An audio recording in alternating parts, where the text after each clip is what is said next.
મન ત્યાં એટલા માટે સમજવું અને પછી મનન કરી યાદ કરી અજાગ્રત મનમાં ફીડ કરવું.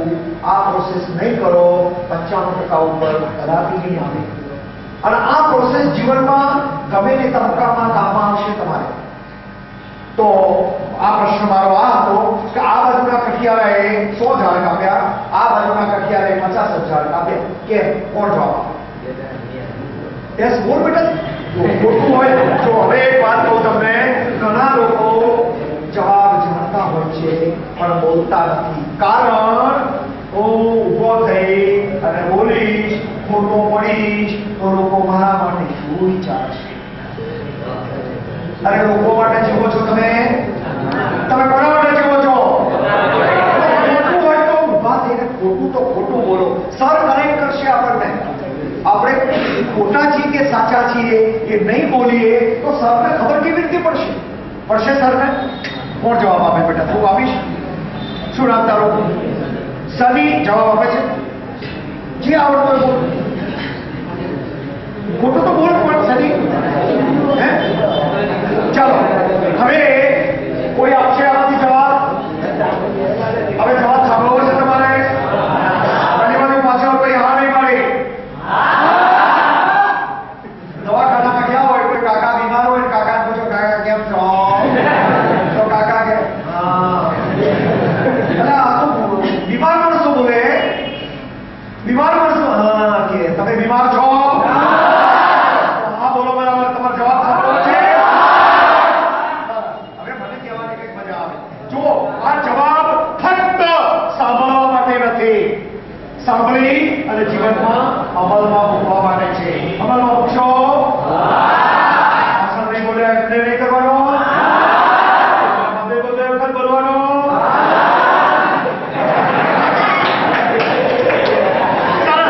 તમારા બધા માટે 50 તાળીઓ આપી આપે. 50 તાળીઓ.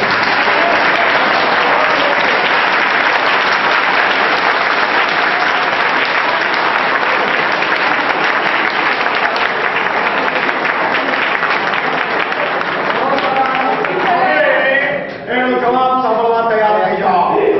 જવાબ કઈ કેવો છે? આ બાજુનો કઠિયારો રોજ 5 વાગે ઘરે જઈ સૌથી પહેલા પોતાની કુંવારીની ધાર કાઢતો. જ્યારે આ બાજુનો કઠિયારો સૌથી પહેલા 5 વાગે ઘરે જઈ એક ખીટી હતી, એ ખીટી ઉપર પોતાની કુંવારી મૂકી દેતો હતો. બીજા દિવસે એની જ કુંવારી ખીટીથી લટકાવેલી કુંવારી લઈ અને પોતાના કામમાં જતો હતો. ત્રીજા દિવસે પણ ખીટીની કુંવારી લઈ પોતાના કામમાં જતો હતો.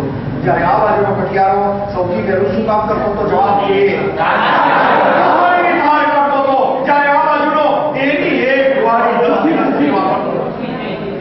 તો એ કુંવારી શું થઈ જાય ભાઈ? એની ધાર થાય કે નહીં? તમે આ કુંવારી તો સારી રીતે સમજો, કારણ કે તમે બધા ટેકનિકલ સ્ટુડન્ટ છો. જો કુંવારીની ધાર ન કાઢીએ તો કુંવારી કેવી થઈ જાય? થઈ જાય કે નહીં? હવે કુંવારીની ધાર કાઢવાનો મતલબ શું? કોઈ કહેશે ભગવાને આપણને જે મગજ આપ્યું છે, સર આપણને જે શીખવાડે ક્લાસરૂમમાં એ ઘરે જઈ રિપીટ કરીએ, રિવિઝન કરીએ, વાંચીએ, બીજી વખત વાંચીએ, યાદ કરી અને મગજમાં ફીડ કરવું એ કુંવારીની ધાર કાઢવાનું કહેવાય. ઘણા સ્ટુડન્ટ પોતાની કોલેજ યા સ્કૂલમાંથી ઘરે લઈ પોતાની સ્કૂલ યા કોલેજની બેગ એક ટેબલ પર મૂકી દે. બીજા દિવસે એની એ જ બેગ લઈને આવવાનું, ત્રીજા દિવસે એની એ જ બેગ લઈને આવવાનું, ચોથા દિવસે એની એ જ બેગ લઈને આવવાનું. તો 10મા દિવસે 100 ઝાડ કઈ રીતે કાપશો?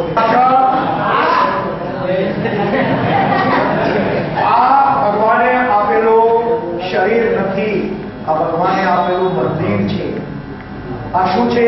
ભગવાને આપેલું મફતનું મંદિર છે. કઈ આપ્યા વગર કોઈ ચાર્જ લીધો છે ભગવાને? અને એ મંદિર કેવી રીતે બને છે એનો એક દાખલો આપો મિત્રો. ભાઈ પેલો શું નામ તારું બેટા? પેલો વાત કરે છે શું નામ? ભગવાને શું આપ્યું છે એની વાત કરો. આ સુંદર મજાનું શરીર રૂપી મંદિર ભગવાને મફત આપ્યું છે. અને આ મંદિર આપણી મમ્મીના 3 સેન્ટીમીટરના ગર્ભાશયમાં કોઈ અજવાળો નથી, કોઈ હથિયાર નથી, અને છતાંય આ મંદિર ભગવાને ક્યારે બનાવ્યું છે એની કલ્પના તો કરો મિત્રો. ફરીથી રિપીટ કરો છો, પરમાત્માએ આ શરીરરૂપી મંદિર આપણી માના 3 સેન્ટીમીટરના ગર્ભાશયમાં કોઈ અજવાળું નથી, કોઈ ટૂલ્સ નથી, તો આ મંદિર ભગવાને ક્યારે બનાવ્યું છે એની કલ્પના તો કરો મિત્રો. આપણું મસ્તક ભગવાનના ચરણોમાં ઝૂકી જવું જોઈએ એટલું બધું આપણને આપ્યું છે પરમાત્માએ. અને શા માટે આપ્યું છે એની વાત કરું એના પહેલા ભગવાને શું આપ્યું છે એની વાત કરું. આ સુંદર મજાના માથા ઉપર વાળ કેમ આપ્યા છે? ભલે મારે હોય કે ના હોય, ભગવાને એટલા માટે વાળ આપ્યા છે કે મારા દીકરા અને મારી દીકરીઓના માથા ઉપર ગરમી અને ઠંડી લાગશે, એટલા માટે માથા ઉપર વાળ આપ્યા છે. સુંદર મજાનો ચહેરો આપ્યો છે. તમારા જેટલો સુંદર વ્યક્તિ આ દુનિયામાં બીજો કોઈ નથી, એટલા તમને સુંદર બનાવ્યા છે ભગવાન. સુંદર મજાની બે આંખો આપી છે, સુંદર મજાની બે આંખો આપી છે. 1 મિનિટમાં 2 પલક થાય. તમે વિચાર કરો, આંખની પલક ના થાય તો આમ જોઈ લો કરી જાય અને કેવા બુરા લાગો ભાઈ. રજની કેવા રાખીએ? પાછળ પેલો ભાઈ કોણ વાત કરે છે ભાઈ? ત્યાં ભાઈને અંદર ભગવાને કેટલો ખ્યાલ રાખ્યો છે. 32 દાંત આપ્યા છે. કેટલા? 32. હવે એક વખત રોડ પર ચાલતો હતો, ત્યાં 2 જણા લડતા હતા. આપણી ઇન્સ્ટિટ્યૂટના નહોતા. 50-100 માણસ ભેગા થયા. એમાં પેલો ભાઈ પાછળ બેઠો ને, એના જેવા એક જણાએ કહ્યું કે ભાઈ દાંત તો 32 જ હોય, 36 ના હોય. પછી કેવો હોશિયાર હતો, એ 4 તારા એને ગણ્યા છે.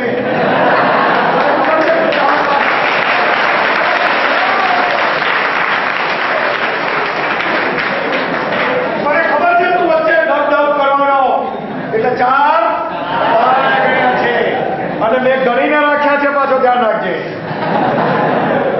તમે હસો છો ત્યારે એટલા સુંદર લાગો છો. લાગો છો તો હસવું જોઈએ કે વાત કરવી જોઈએ? છત્રીવાળા જેમ કરવું છે. હસતા રહો મિત્રો. સરસ. આવા 32 દાંત ભગવાને આપ્યા છે. સતત ભક્તો હૃદય આપ્યું છે.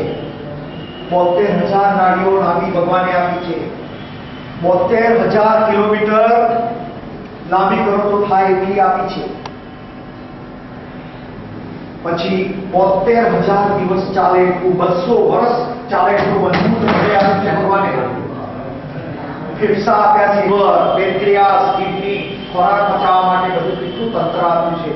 33 મણકા આપ્યા છે. કેટલા? 33. લાવ્યા છો? હા કે ના ભાઈ? પાછળ ક્યાં છે બતાવો? કઈ રીતે બેસવા આપ્યા છે? પૂરેપૂરો અંદર જશે, કાર્બન ડાયોક્સાઇડ પૂરેપૂરો બહાર નીકળશે. તો ઓલવેઝ બી સ્ટ્રેટ. 33 મણકા સીધા રાખીને બેસવાનો. બેસીશું આપણે? પાછળ હા કે ના? 213 હાડકા આપ્યા છે. 350 સાંધા આપ્યા છે. સાંધા છીએ. એક આંગળીમાં કેટલા છે? 3 છે કે નહીં? હવે કલ્પના તો કરો, આ સાંધા ના હોય તો બોલો તો પેલા શું થાય? તમે પેન બેસીટા સમોસો કઈ રીતે પકડો? એક પગ હોય તો લોકો તમારી ઉપર કેવી વાતો કરે કે ના કરે? તો તમને પરમ કૃપાળુ પરમેશ્વરે સંપૂર્ણ બનાવ્યા છે કે નહીં? હા કે ના બોલો? બનાવ્યા છે કે નહીં? એ ભગવાનને પછી એ ભલે અલ્લાહ તાલા હોય, કૃષ્ણ ભગવાન હોય કે રામ ભગવાન હોય કે કોઈ પણ ભગવાન હોય, એ ભગવાનને કોઈ દિવસ ભૂલાય મિત્રો? નહીં ભૂલીએ ને આપણે. હવે બીજી વાત, માં. આ ભગવાનને ન ભૂલાય. હવે માં શું છે એનો એક લીટીમાં વાત કરું તમને, સાંભળજો બરાબર. 3 કિલોની ઈંટને લઈને 6 મહિના સુધી એ ઈંટ જોડે સુવો, ઈંટ જોડે ખાઓ, ઈંટ જોડે પાણી પીવો, ઈંટ જોડે ચાલવા જાઓ, ઈંટ જોડે ભણવા બેસો. ખાલી 6 મહિના. તો માં શું છે એ ખબર? એ બાપ કે જે રબરના સ્લીપરો પહેરે છે, પોતાના ચપ્પલમાં 2-3 ખીલાઓ મારી અને 12 મહિના 2 વર્ષ ચપ્પલ ચલાવે છે અને પોતાના દીકરાને રોબોકના સ્પોર્ટ શૂઝ લઈ આપે છે. એ બાપને ભૂલાય કોઈ દિવસ ના. એ બાપ કે જે તમારી ફી ક્યાંથી આવે તમને ખબર છે? તમારી ફી ક્યાંથી આવે છે? તમે જે કપડાં પહેરો છો પૈસા ક્યાંથી આવે છે? તમે જે જમો છો એ બ્રેડ બટર અથવા ભાખરી રોટલો ઘી ક્યાંથી આવે છે? એની કલ્પના તો કરજો મિત્રો. બાપ શું છે એ ખબર પડી જશે. તો આ બાપ અને એ પરમાત્મા અને હવે ચોથી જે શ્રેષ્ઠ વ્યક્તિ છે એનું પણ સાંભળી લો મિત્રો. તમે જ્યારે સ્કૂલમાં બેઠા હતા ત્યારે ક ખ ગ આવડતો હતો? વર્નિયર કેલિપર્સ યા માઇક્રોમીટર શું છે એ તમને ખબર હતી? એ આ તમામ ગુરુજનોએ તમને વર્નિયર કેલિપર્સ પકડતા શીખવાડ્યા. આ તમામ ગુરુજોએ તમને ક ખ ગ એ બી સી ડી 88 64 આ આખરી શીખવાડ્યું. તમને આવડતું તો આ ગુરુજનોને ભૂલાય કોઈ દિવસ? મેં કઈ વસ્તુઓ કહી કે જેને ન ભૂલાય? કઈ ભાઈ? કઈ બોલતો શું નામ તારું? રોહિત ના આપણે તાળીઓ પાડીએ.